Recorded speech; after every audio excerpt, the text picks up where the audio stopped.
Porque yo derramaré agua sobre el sequedal y ríos sobre la tierra árida. Mi espíritu derramaré sobre tu generación y mi bendición sobre tus renuevos, y brotarán entre hierba, como sauces junto a las riberas de las aguas. Somos parte de una generación diferente. Brotamos por todas partes como la hierba. Somos fuertes como árboles plantados junto a las aguas. Somos una generación bendecida y llena del Espíritu Santo. Sarmientos 2015, El Renuevo, octubre del 8 al 10. Vamos a la palabra del Señor. Vamos al primer libro de Samuel. Te comentaba la semana pasada que estoy hablando acerca de un tema que tiene que ver con reforma.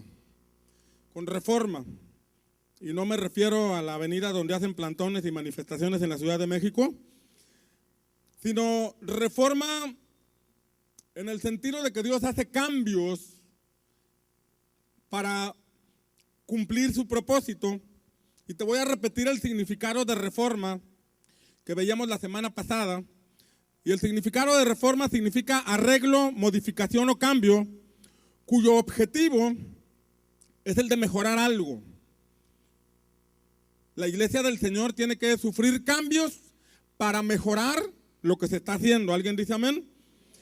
Reforma significa también, de manera general, se conoce a todos los movimientos que establecieron algún tipo de cambio en un dogma o en la organización de una religión.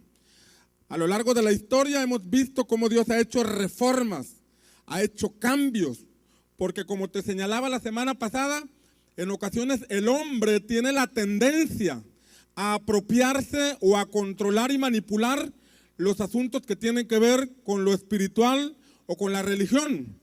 Y Dios, cuando ve ese tipo de cuestiones, lo que hace es cambiar sus oficinas espirituales de donde el hombre quiere controlar o gobernar para pasarse a un lugar donde el pueblo de Dios quiera ver la manifestación del poder de una manera sobrenatural. ¿Alguien dice amén?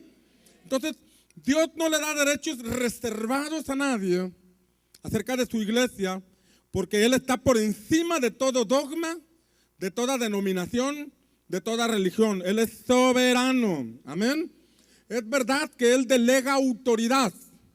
Como pastor, Dios me ha delegado autoridad para desarrollar el ministerio.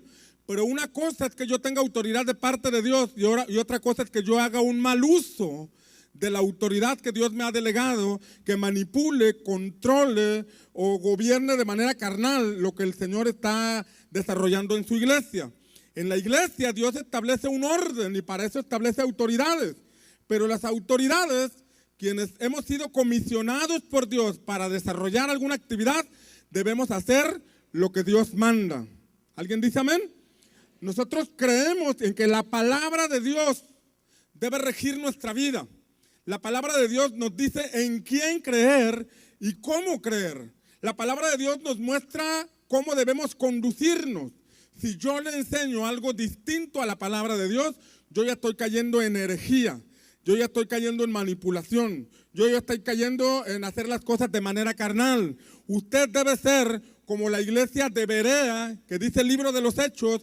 Era una iglesia que cuando escuchaba al apóstol Pablo hablar, se iban a la palabra para ver si era cierto todo lo que Pablo estaba diciendo. Usted y yo debemos ir a la palabra del Señor para que podamos conocer, aprender, discernir que lo que se nos está enseñando es acorde a lo que Dios espera que usted y yo desarrollemos. ¿Alguien dice amén?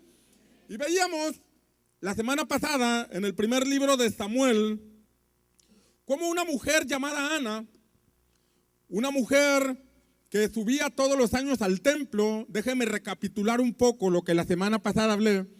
Una mujer que subía todos los años al templo y iba cada año al templo, no como algunos de por aquí que de vez en cuando se acuerdan de ir al templo y cada año vienen, sino porque en aquel tiempo Dios había establecido que las personas que vivían en diferentes provincias debían ir al lugar donde estaba el templo una vez al año y de manera independiente realizar actividades allá donde vivían. Pero una vez al año de sus provincias ellos subían al templo más cercano Y en ese sentido, ellos iban al templo de un lugar llamado Silo, donde ejercían el ministerio el sacerdote Elí y sus hijos. Y cuando el sacerdote Elí y sus hijos llegaban tarde al templo, pues todos se daban cuenta y salían las cámaras y de pronto pues eso salía por televisión, ¿verdad? Entonces cuando dice la Biblia que ellos subían al templo una vez al año, y esta mujer junto con su marido iba al templo como Dios lo había ordenado, y ella iba y adoraba a Dios y servía al Señor. Ella daba al Señor una ofrenda según lo estipulado en la ley. Vemos a una mujer creyente, vemos a una mujer que adoraba a Dios, vemos a una mujer obediente a las instrucciones del Señor. Ella iba junto con su marido, pero su marido tenía otra esposa y la otra esposa tenía varios hijos. Y dice la Biblia que cuando subían al templo, este hombre llamado Elcana le repartía a cada uno de los miembros de su familia una parte para dar la ofrenda al Señor. Pero a Ana le daba una parte especial. Y algunos aseguran que era una doble porción la que ella recibía. Y ella iba con su doble porción. Ella tenía un marido que la amaba. Ella tenía una relación y comunión con Dios. Pero había algo en su corazón en donde ella todavía tenía una necesidad, en donde ella todavía tenía una insatisfacción. Ella era feliz con el esposo que tenía, ella era feliz subiendo al templo, ella tenía una buena comunión con Dios, pero aún había algo que ella tenía en su corazón. Ella tenía una necesidad, ella quería tener un hijo. Y la Biblia nos dice que su rodilla, la otra esposa de su marido, le hacía bullying. Y la vacilaba. Y la hacía sentir mal. Desde entonces ya estaba el bullying. Y ella se sentía mal. Y entonces una ocasión ella llegó al templo. Y al llegar al templo, ella fue de una manera distinta. Esta vez llegó, se postró en el altar y empezó a llorar a Dios. Y empezó a clamar al Señor. Y hizo un pacto con Dios. Le dijo a Dios, Dios, si tú me das un hijo, yo lo voy a consagrar a ti por el resto de su vida. Paralelamente, Dios quería hacer algo, porque Dios siempre quiere hacer algo. Y los ojos de Dios recorren la tierra, dice la Biblia, buscando a personas de corazón perfecto para manifestar su poder a favor de ellos. Y entonces Dios quería hacer una reforma, porque los sacerdotes de ese tiempo era gente impía. En 1 Samuel, capítulo 2, vemos en la Biblia que los hijos del sacerdote Elí eran hombres impíos. Dice la palabra del Señor, vamos a verlo en la Biblia. Primer libro de Samuel, capítulo 2, versículo 12, que los hijos de Elí eran hombres impíos. Imagínate las personas ejerciendo el sacerdocio de manera impía. Una persona impía es una persona que tiene conductas que dan evidencia de que no tiene temor de Dios. Una persona impía es una persona que da evidencias de que no le importa lo que Dios diga. Vive en anarquía, vive abiertamente en contra de lo establecido por Dios. Ahora imagínate una persona dirigiendo los aspectos espirituales sin tener temor de Dios. Así eran los sacerdotes del tiempo de Ana. Eran hombres impíos que no tenían conocimiento del Señor. Entonces esta historia nos muestra a una mujer creyente, servidora de Dios, pero desesperada por la situación que estaba viviendo. Y dicha situación desesperante la llevaría a asumir un compromiso con Dios. Dios, el hijo que tú me des, lo voy a consagrar a ti. Lo voy a hacer un nazareo. Un nazareo era un hombre consagrado a Dios, una persona que vivía para Dios. Y Dios necesitaba un hombre consagrado para él.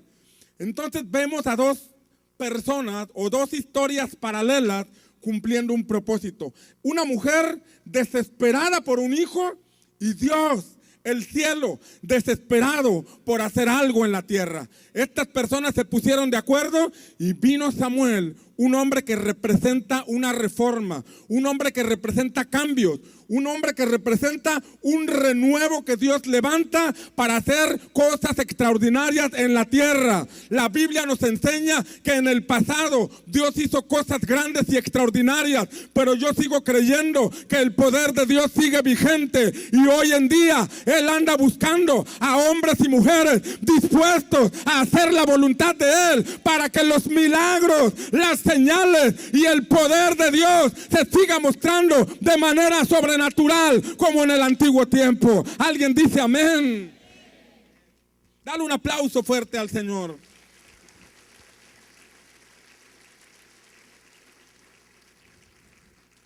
En el tiempo de Ana, como te decía, los sacerdotes eran hombres impíos que no conocían a Dios. Te decía la semana pasada que la palabra conocimiento que aparece en ese versículo es el vocablo yadá, y el vocablo yadá se interpreta como conocer por observación y reflexión.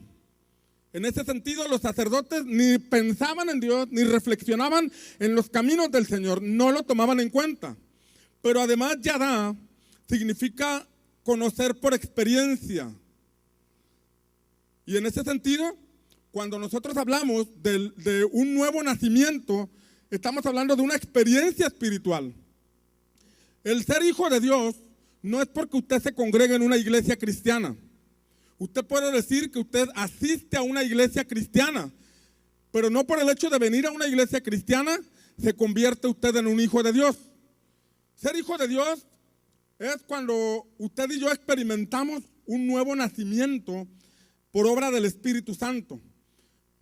Jesús le dijo a Nicodemo: lo que es de la carne, carne es, pero lo que es del Espíritu, Espíritu es. Nicodemo enseñaba la Biblia, pero no entendía estas cosas. Nicodemo era un erudito de las Escrituras que enseñaba en la sinagoga, pero él no entendía lo que Jesús le estaba diciendo. Jesús le estaba diciendo: Nicodemo, es necesario nacer de nuevo. Yo recuerdo el día que me encontré con Cristo, el día que le entregué mi vida al Señor. Fue un 8 de octubre de 1995. Yo tenía 15 años de edad. Estaba pollito. Y cuando yo le entregué mi vida a Cristo, mira, yo sabía de Biblia, porque desde niño yo había leído la Biblia. En la primaria leí toda la Biblia completa.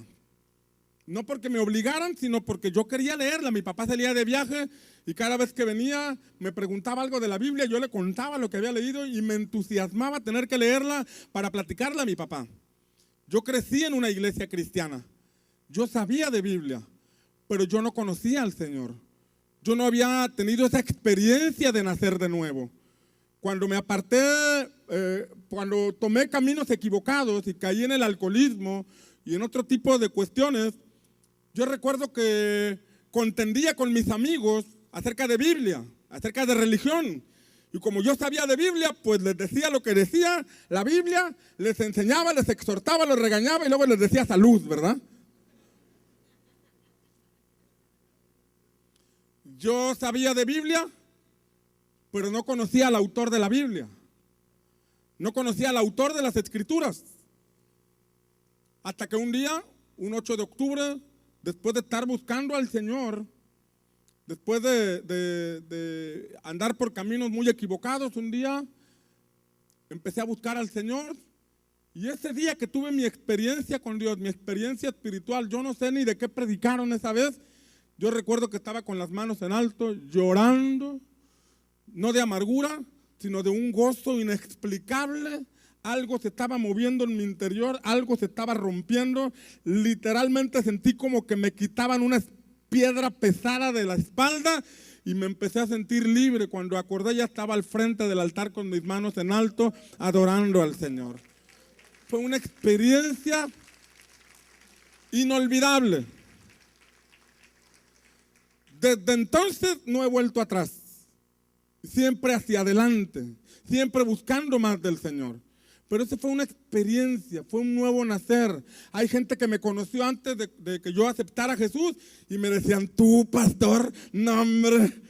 La verdad, yo soy indigno de estar al frente de una iglesia, pero yo no estoy aquí porque sea muy digno. Yo estoy aquí porque Dios me llamó, un día me salvó y dijo, este negrito me sirve, vamos a llamarlo al ministerio y ahora le servimos con todo el corazón. Amén. Pero en el caso de los sacerdotes de los hijos de Elí, ni sabían de Biblia, ni conocían al Señor, ni habían nacido de nuevo. No había una experiencia espiritual y así estaban tratando de llevar a otros a conocer a alguien que ni ellos mismos conocían. Un ciego no puede guiar a otro ciego. Dios tenía que hacer algo. Dios estaba inquieto por hacer algo. Dios siempre quiere hacer algo. ¿Y sabes qué? Siempre encuentra personas dispuestas a hacer algo. Dios nunca, mira, cuando Jesús empezó su ministerio, Él no se fue con los más capaces, Él no se fue con los estudiosos, Él no se fue con los fariseos, Él no se fue con los religiosos de ese tiempo. Él empezó a ver gente común, a gente dispuesta. Encontró un taxista, encontró un carpintero, encontró un velador, encontró un plomero, encontró un electricista. Empezó a encontrar personas y las llamó para servirle. Es lo mismo hoy en día. Dios no busca gente preparada o perfecta. Dios busca gente dispuesta y a través de ellos hace una obra poderosa.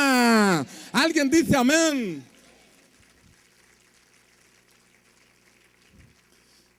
Bueno, los taxistas del tiempo de Jesús tenían camellos, ¿verdad? Entonces Samuel es la respuesta a la oración de una mujer que no podía tener hijos. Una mujer que tenía una necesidad. ¿Sabes que tu necesidad, porque todos aquí podemos estar presentando una necesidad, tu necesidad es algo que Dios te puede suplir, es algo que Dios puede hacer de manera instantánea? Pero ¿no te has preguntado por qué esa falta de respuesta a esa petición? ¿No será que Dios tiene algo extraordinario que hacer en tu vida? ¿No será que hay un plan más allá que Dios está planeando para ti? Una ocasión, un muchacho llamado Saúl fue enviado por su papá a buscar unas burras. Y este hombre llamado Saúl iba de parte de su padre. ¿Dónde estarán las burras? Literalmente unas burras, ¿verdad? Y andaba detrás de las burras, buscando a las burras. Lo que él no sabía es que había un plan divino. Él se iba a encontrar con el hombre de Dios llamado Samuel. Y cuando se encontrara con Samuel, iba a recibir una palabra de parte de Dios, iba a recibir un ungimiento que le iba a transformar la vida. Él andaba buscando las burras por aquí, las burras por allá, no encontraba las burras por ninguna parte. Hasta que se le ocurrió decir, oye, ¿no habrá aquí alguien, algún profeta, alguien que de parte de Dios nos diga dónde están las burras? Y entonces le hablaron de Samuel y le dijeron, mira, aquí hay un hombre de Dios que nos puede mostrar dónde están las burras.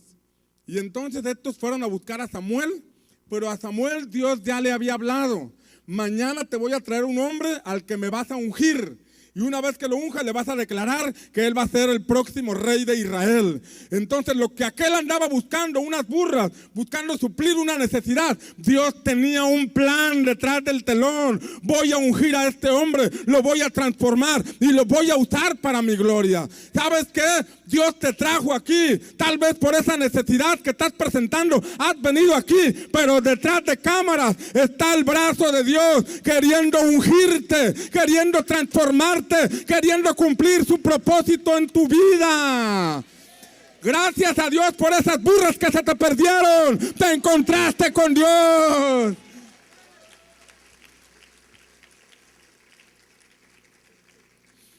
¿Alguien dice amén? Samuel es símbolo de reforma.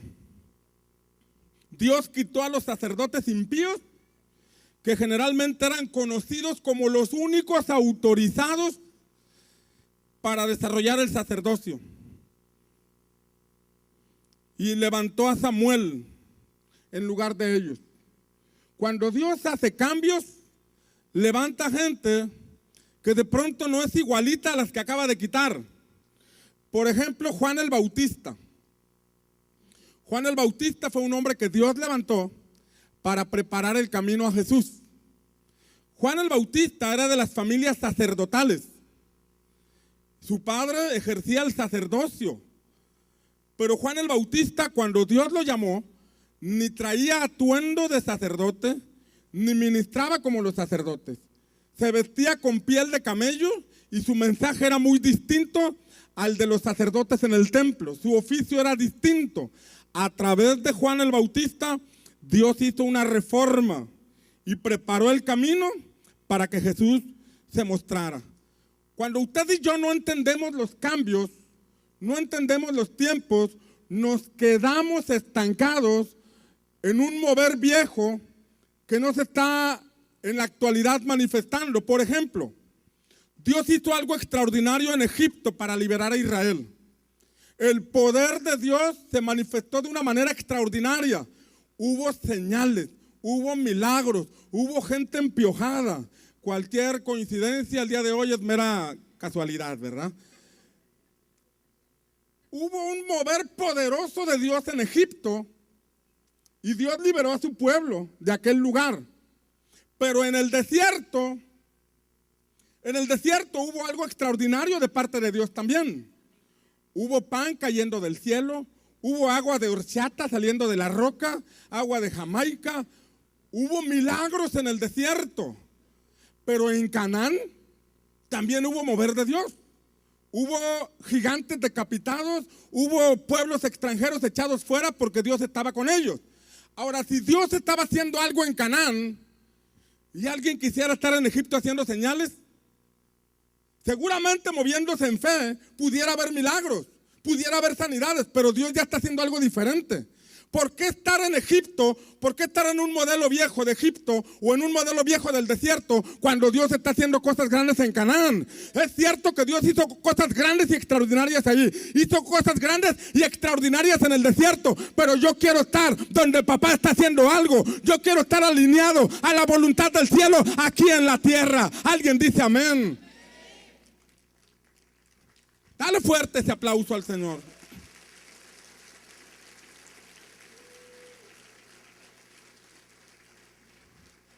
En ese sentido, a veces nosotros nos quedamos desactualizados en lo que Dios está haciendo y queremos estar moviéndonos en un modelo viejo. Queremos que un modelo viejo se embone en un modelo nuevo. Y Jesús dijo que a un vestido nuevo no se le puede poner un parche viejo.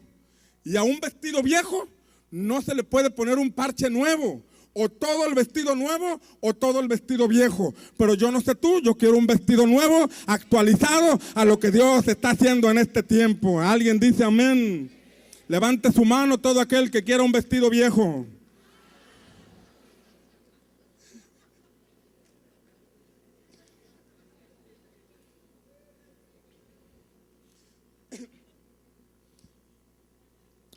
Ahora, volviendo con Samuel, leemos que Dios usó a Samuel para traer una reforma. Esa reforma iba a preparar el camino para la venida del reino. Hasta ese entonces, el pueblo de Israel era dirigido por jueces, pero Dios quería establecer su reino. Pero no podría establecerse su reino si no había una reforma.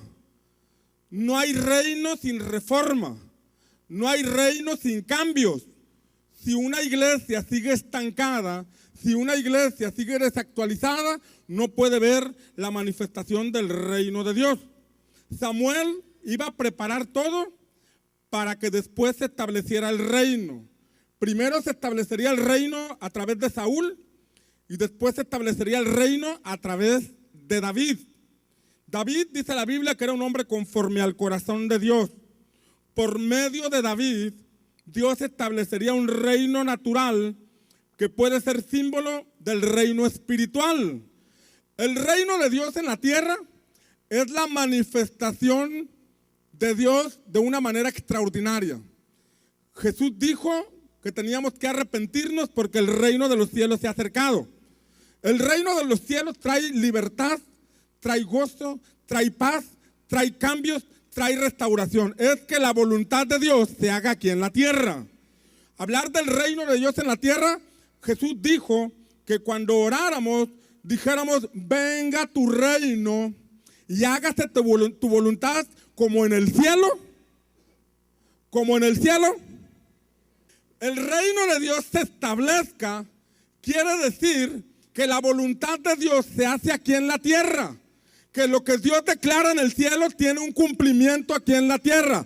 Que ya no es el diablo el que está haciendo su voluntad en la tierra, sino que el reino de Dios provoca que toda lengua confiese que Jesucristo es el Señor y que toda rodilla se doble, declarando que solo hay un Rey de Reyes y un Señor de Señores llamado Jesucristo. Amén. Pero a ese punto no podemos llegar si no hay cambios, si no hay reforma, si la iglesia de Dios no se actualiza a lo que Dios está haciendo en este tiempo, no podremos ver la manifestación del reino de Dios de manera extraordinaria. En el tiempo de David, por ejemplo, hablando del reino, David estableció un sistema de adoración continua. Hubo una reforma en la alabanza. Hubo una reforma en la adoración. Leemos en la Biblia que David levantó un tabernáculo muy distinto al tabernáculo levantado por Moisés. Mientras que el tabernáculo de Moisés tenía a 12 levitas o a 12 personas ministrando, David levantó 24 personas que estuvieran adorando continuamente a través de ese tabernáculo. ¿Por qué David lo hizo diferente? ¿Porque se le ocurrió? No. Al leer el libro de Apocalipsis, vemos que en el cielo hay 24 seres y hay 24 ancianos adorando perpetuamente al Señor. En ese sentido, David estaba estableciendo un modelo de adoración semejante al del cielo. En ese sentido, David estaba trayendo una reforma en la adoración. Mientras Moisés levantó un tabernáculo simplemente para conquistar Canaán, David levantó un tabernáculo para traer el cielo aquí a la tierra. Cuando usted y yo empezamos a cantar lo que en el cielo se canta, entonces el reino de Dios se establece con poder en una ciudad, en un estado y en un país, y las cosas empiezan a ser transformadas por el poder de Dios. Alguien dice amén. Pero si seguimos con los coritos de siempre, una llaga podrida era mi vida. Y con canciones de hace 100 años.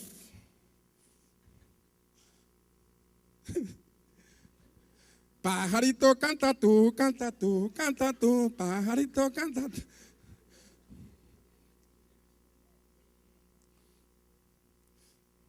Aún nuestra manera de cantar determina si estamos en sintonía con el cielo o no lo estamos.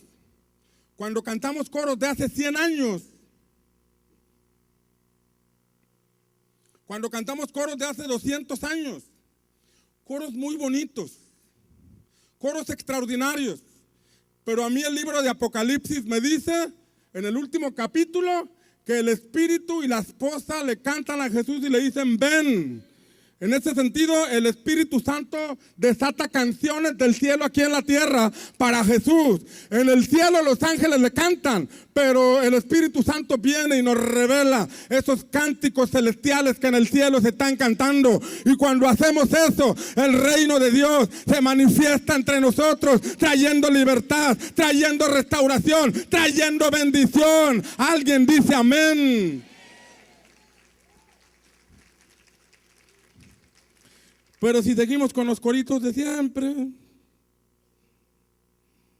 ¿está aquí conmigo? La Biblia enseña que en el tiempo de David, los filisteos, estamos hablando de la manifestación del reino, pero no hay reino sin cambios, no hay reino sin reforma. Y en el tiempo de David fueron sometidos los filisteos y todos los enemigos del Señor. Fue evidente que Dios estaba haciendo algo. Fue evidente que los enemigos del Señor estaban siendo sometidos. La Biblia dice en Primera de Corintios, capítulo 15, versículo 25. Primera de Corintios 15, 25 dice que es preciso que Cristo reine. ¿Que Cristo qué? Que Cristo reine hasta que sus enemigos sean sometidos debajo de sus pies. ¿Dónde tienen que estar sometidos los enemigos del Señor? ¿Dónde tienen que estar sometidos los enemigos del Señor? ¿Sabe una cosa? Es bien fácil decirlo aquí en la iglesia. Es bien fácil ponerse de pie y decir, el enemigo está bajo nuestros pies. Y si el que anda allá afuera, ¿qué está haciendo? ¿Y el que está destruyendo matrimonios, quién es? ¿Y el que está esclavizando a jóvenes a las drogas, quién es? Aquí podemos hacer una declaración que usted quiera. Y podemos ser 1000 personas o 1500 personas, pero nuestra ciudad tiene más de 1 millón de habitantes. Y más de 1 millón de personas necesitan conocer a Jesucristo. Más de 1 millón de personas necesitan conocer a Jesús en esta comunidad. Cuando la gente conozca a Jesús y cuando la gente se arrepienta de sus pecados y cuando la gente diga Jesucristo es mi Señor y mi Salvador, vamos a estar viendo evidencias del reino de Dios en esta comunidad. Y yo estoy seguro que esta generación lo va a ver. Nuestros ojos van a ver una transformación extraordinaria en esta comunidad. Alguien dice amén. Lo vamos a ver en el nombre de Jesús. Pero para eso necesitamos cambios. Necesitamos una reforma, necesitamos actualizarnos a lo que Dios está haciendo en este tiempo. Amén. ¿Qué es lo que Dios va a hacer? Si Dios va a hacer una reforma, ¿qué es lo que va a hacer? Al leer el primer libro de Samuel, encontramos por lo menos 7 aspectos o 7 cosas o 7 cualidades de las personas que Dios busca. ¿Quieres ser parte de esta reforma? Como 3 o 4. ¿Quieres ser parte de esta reforma? ¿Qué es lo que Dios busca? Dios busca personas fieles. ¿Qué busca Dios? La Biblia dice, como te dije hace rato, que los ojos de Dios recorren la tierra buscando a personas de corazón perfecto. Dios vio a Ana y supo que por medio de ella traería al hijo de la reforma. Dios busca personas fieles. Dios busca personas que le adoren en espíritu y en verdad. ¿Alguien dice amén? Dios está buscando personas desesperadas por una intervención divina, como la tuvo Ana. Personas que estén hartas de la situación que se vive. Personas que sepan que solo en Dios está la respuesta a las situaciones que se viven en la actualidad. Dios está provocando hambre en su iglesia. Dios está despertando el espíritu de sus valientes y de sus guerreras. Dios está empoderando a la iglesia y está haciéndola comprender que aún hay cosas que nuestros ojos no han visto, que están ocurriendo en otras partes del mundo, que están ocurriendo en otros países, pero que nosotros los mexicanos también tenemos una historia propia, que en el cielo se han escrito cosas grandes y extraordinarias sobre esta nación. Y nuestros ojos lo van a ver. Pero Dios busca fidelidad en nosotros. Dios busca personas desesperadas, pero que sean fieles a Él. En segundo lugar, Dios busca personas dispuestas a tener pacto con Él. Primera de Samuel, capítulo 1, versículo 11. Vemos que Ana hizo un pacto con Dios.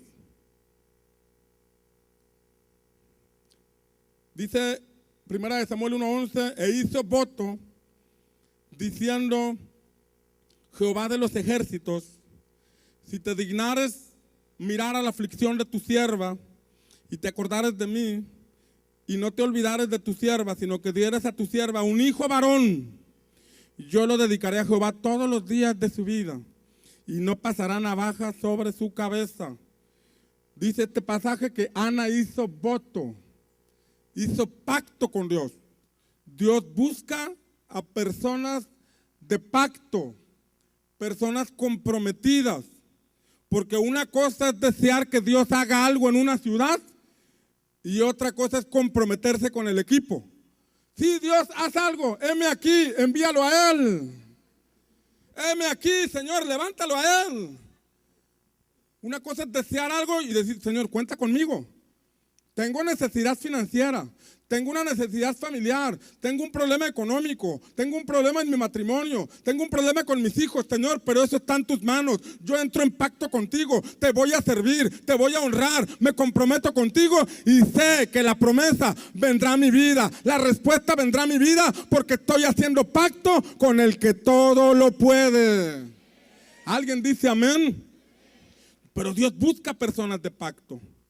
Dios busca levantar una generación comprometida, personas que quieran asumir un compromiso con Él, por encima de cualquier institución humana, aunque las instituciones no son malas, en ocasiones las instituciones hacen a un lado al Señor por hacer su propia voluntad, pero Dios busca personas que quieran hacer la voluntad de Él. ¿Alguien dice amén? Personas comprometidas. En tercer lugar, Dios busca personas que honren la bendición sacerdotal, la bendición pastoral. Fíjate lo que dice la Biblia, que mientras Ana estaba orando, Elí observaba la boca de ella, versículo 12. Mientras ella oraba largamente delante de Jehová, Elí estaba observando la boca de ella, pero Ana hablaba en su corazón y solamente se movían sus labios y su voz no se escuchaba. Y Elí la tuvo por ebria, por borracha. Y Elí le dijo, ¿hasta cuándo estarás ebria? Digiere tu vino, o sea, ve a curártela. Y Ana le respondió diciendo, no, Señor mío, yo soy una mujer atribulada de espíritu.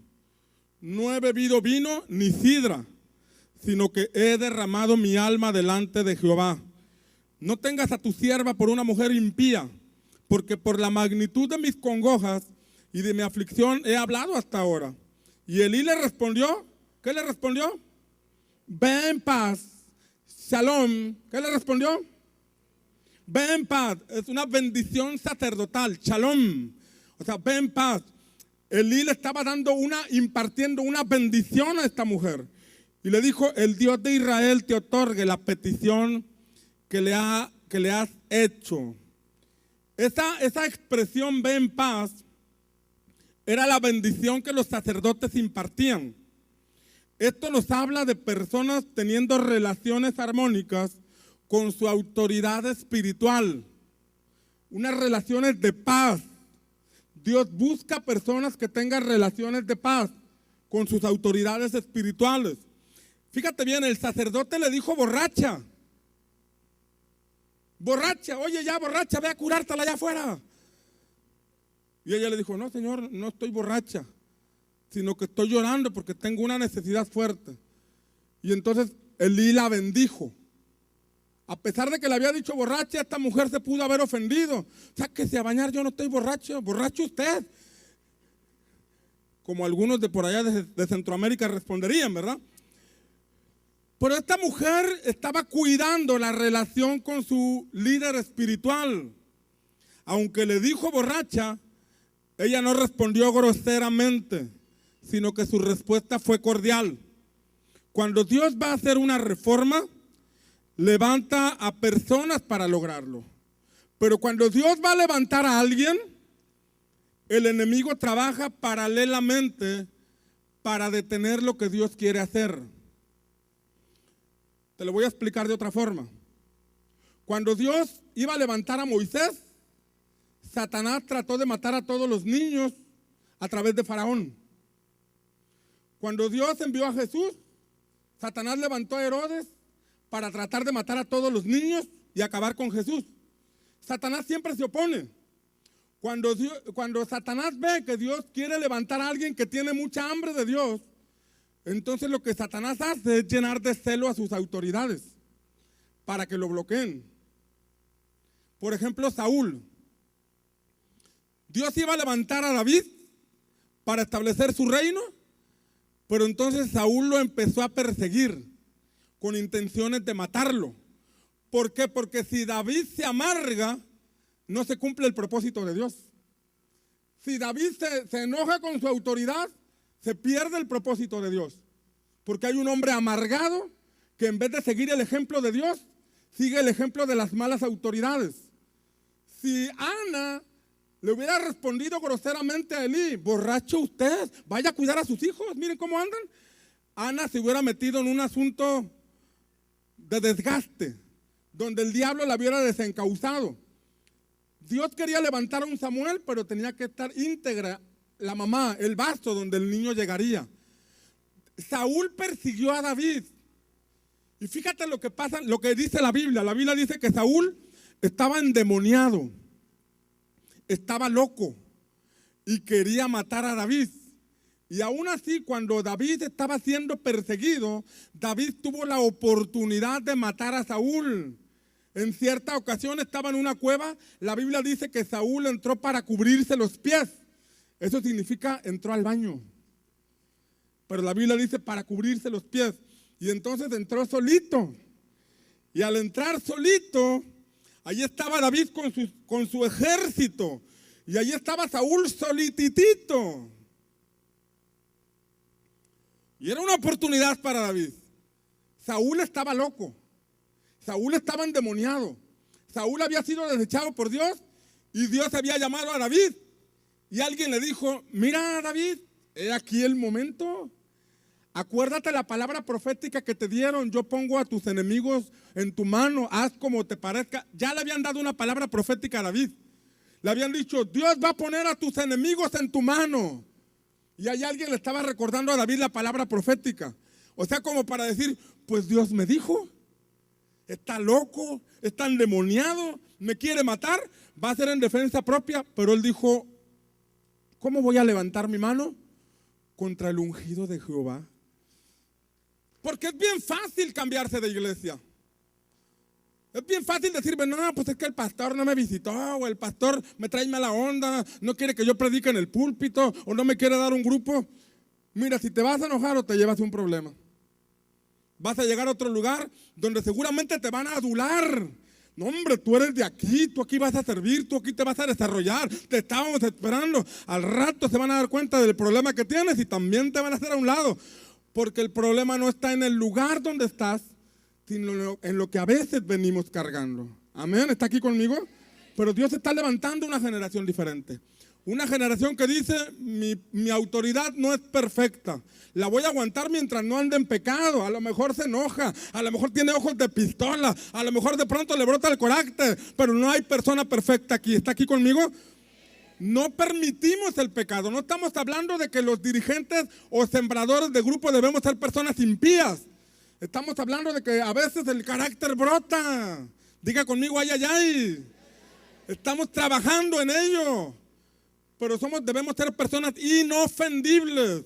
No vamos a estar cambiando de lugar, no vamos a estar cambiando de grupo, no vamos a estar cambiando de red. Vamos a estar plantados en el grupo o en la red donde Dios nos ha plantado. Si lo crees, di amén y dale un aplauso al Señor.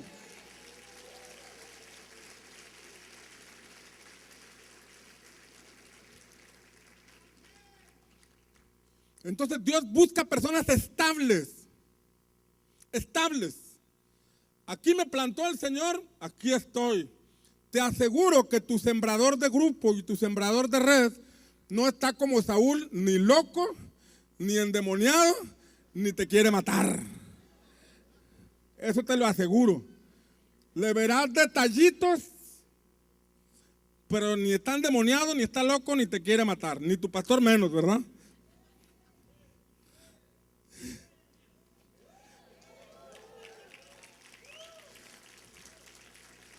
Ese amén se escucha feo porque ese amén es así sea. O sea, no es así sea. Pero entiendo lo que quieren decir, amén.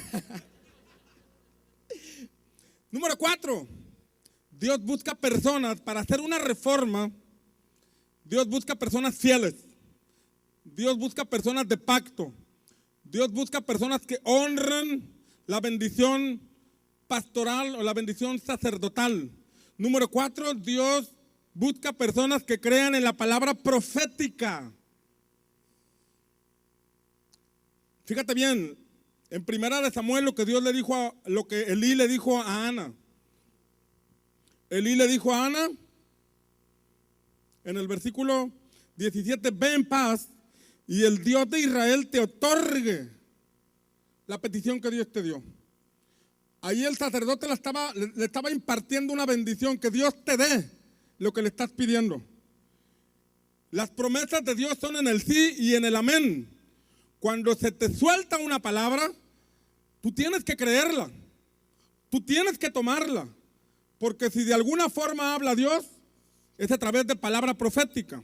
La palabra profética es la declaración de la voluntad de Dios que ha sido revelada a nosotros. Es cierto que de pronto hay mucha gente chifladita que de pronto dice ser profeta y no lo es. Ahí debemos tener cuidado. De pronto hay gente que se le zafa un tornillito, pero te das cuenta que no es Dios hablando. Es ahí donde tenemos que crecer en el discernimiento espiritual. Si usted no crece en el discernimiento espiritual, usted se va a estar creyendo toda la palabra profética entre comillas que alguien le dé. Pero cuando usted como hijo de Dios ha crecido y ha madurado, sabe discernir cuando es Dios, cuando es la emoción de la persona o cuando es el enemigo que te quiere distraer. Por eso Dios quiere levantar una generación que sepa distinguir la voz de Él, que sepa conocer los tiempos, que sepa obedecer la voz del Padre, la voz del Espíritu Santo hablando a nuestra vida. Segunda de Crónicas, capítulo 20, versículo 20, dice así, en la segunda parte, Segunda de Crónicas 20:20, dice: creed en Jehová vuestro Dios y estaréis seguros. ¿Cómo vamos a estar seguros? Creyendo en Dios. Usted tiene que creer en Dios para estar seguro. Pero luego asegura diciendo: creed en sus profetas y seréis prosperados. Debemos confiar en Dios y no en el hombre. Cuando confiamos en Dios, estaremos seguros. No obstante, además de confiar en Dios, debemos creer en la palabra anunciada por Él a través de sus profetas. Hay personas que confían en Dios y están seguros, pero no han prosperado porque no creen en la palabra profética. Hay personas que confían en Dios y viven seguros, pero viven estancados porque no han creído en la palabra profética. Es cierto que de pronto hay mucha gente que se levanta declarando y decretando sin la autoridad para hacerlo. Pero Jesús dijo que la declaración es importante, porque Él dijo: si tuvieras fe como un grano de mostaza, le dirías a este monte: quítate, y lo creyeres en tu corazón, será hecho. Pero Él dice que le tenemos que decir al monte. Ahora, usted puede pararse y decirle al monte, pero si no es conocido en el cielo, no se va a mover ni una hoja ni una piedra de aquel monte. Pero si usted es conocido en el cielo como una persona que confía en Dios, como una persona obediente, entonces las palabras de Dios en su boca empiezan a cobrar sentido, empiezan a cobrar poder y toman autoridad en el nombre de Jesús, y se cumple la palabra de Dios puesta en la boca de sus hijos. ¿Alguien dice amén? Tenemos que confiar en Dios, pero también creer en la palabra profética. La Biblia dice que sin profecía el pueblo se desenfrena. Una versión de la Biblia dice: sin visión el pueblo perece. Una iglesia, una congregación, un grupo de vida que no sigue dirección divina es una iglesia que se enfría. Es una iglesia que se seca. Es una iglesia que se queda sin gente.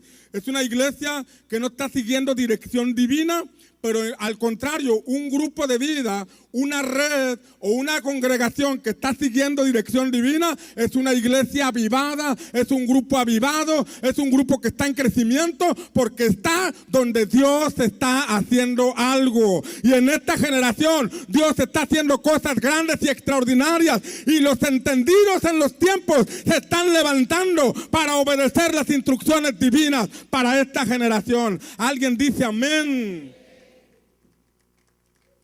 Dale un aplauso fuerte al Señor.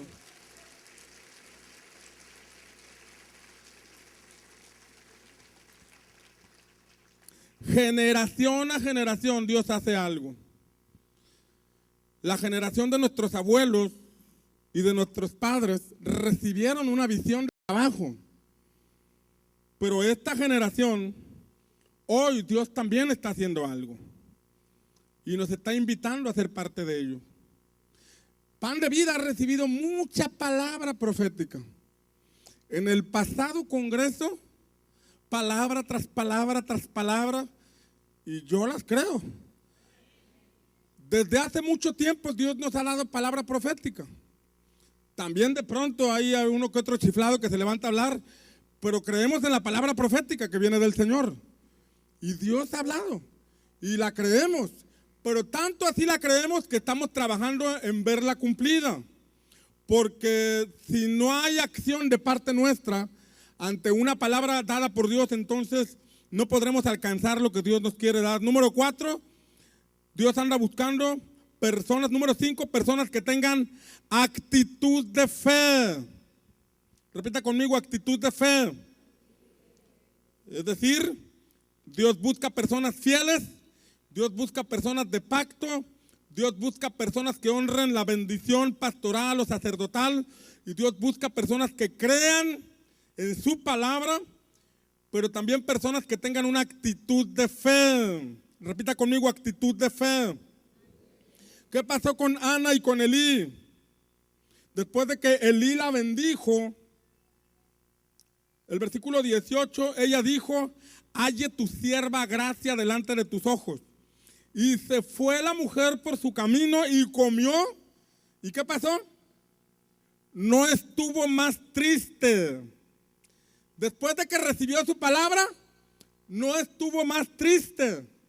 Después de que Dios le dijo a través del profeta Elías que Dios te conceda lo que le estás pidiendo, ella salió de aquel lugar contenta, alegre. Yo creo en esa palabra, y por cuanto creo en esa palabra, mi actitud está cambiando. Por cuanto yo creo en esa palabra, mi comportamiento es distinto. Acabo de llegar de la iglesia, me corrieron del trabajo, pero aunque me corrieron del trabajo, yo tengo una palabra de parte de Dios y Él me dijo que me va a bendecir. Acabo de regresar de la iglesia y hubo una situación difícil, pero no importa. Pase lo que pase, yo tengo una palabra que me está sosteniendo. Dios me dijo que está conmigo. Dios me dijo que me va a guardar. Dios me dijo que va a cumplir su propósito en mi vida. Yo puedo tener gozo en medio del desierto. Yo puedo correr en medio de la adversidad, porque yo no dependo de lo que diga el hombre. Yo dependo de lo que mi Padre tiene determinado para mí. Amén. Una actitud de fe es quitar la cara larga y poner el rostro alegre. Porque el gozo del Señor, dice la Biblia, es mi fortaleza en medio de la prueba. Yo me fortalezco en el Señor. En medio de la angustia, yo danzo con alegría. Yo llego temprano a danzarle a mi Rey. Amén. Y esa misma actitud la tengo el lunes. Y la tengo el martes. Y el miércoles me llega una noticia. No me importa el reporte que el diablo me mande. Yo tengo una palabra que está por encima de ese reporte. Yo le creo al reporte divino. De repente los reporteros mandan malos reportes a la televisión, ¿no? Y le dicen a Joaquín: hasta aquí mi reporte, Joaquín López Dóriga, ¿no? ¿A qué reporte le crees tú? ¿Al del diablo o al de Dios? Al de Dios. Dios busca personas así, porque cuando Dios va a levantar una generación de cambio, habrá oposición. Cuando Dios va a levantar una generación de cambio, habrá persecución. A David lo persiguieron, a Juan el Bautista lo persiguieron, a todos los reformadores los han perseguido, pero a todos ellos, los que han confiado en Dios, el Señor los ha guardado. Y si tú estás en esta generación para provocar cambios, Dios te ha guardado, Dios te ha sostenido y te seguirá sosteniendo. Muchos de los que están aquí ya debieran estar muertos por la vida que tuvieron. Pero si no moriste, es porque Dios tiene un plan contigo. La enfermedad te quería acabar, un accidente quería acabar contigo, pero estás vivito y estás alabando a Dios porque hay un propósito divino. ¿Por qué voy a andar amargado? ¿Por qué voy a andar enlutado? ¿Por qué voy a andar triste?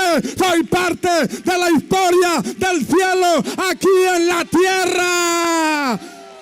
Dios me tiene con un propósito en esta tierra. Amén. ¿Lo crees o no lo crees?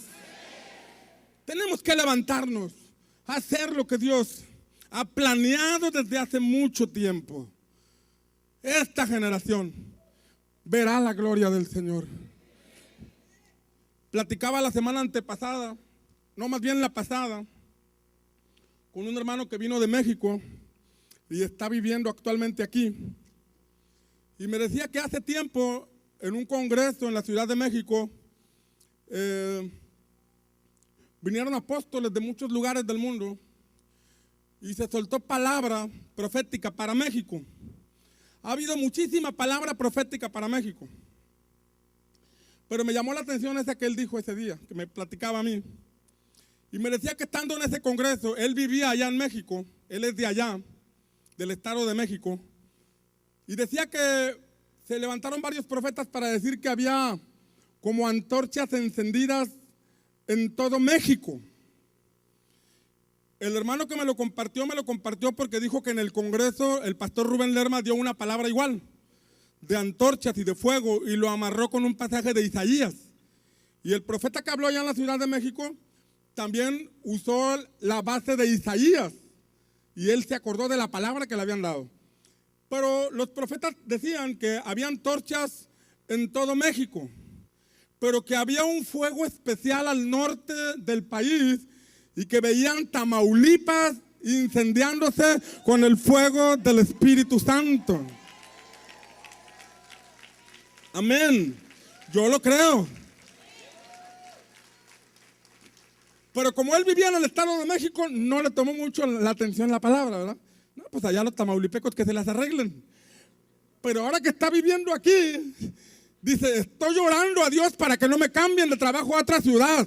Yo quiero estar aquí porque Dios ha anunciado cosas grandes y ya estoy empezando a ver cosas grandes. Tampico, Madero y la región, todo Tamaulipas, Matamoros, todo Tamaulipas, tierra de avivamiento.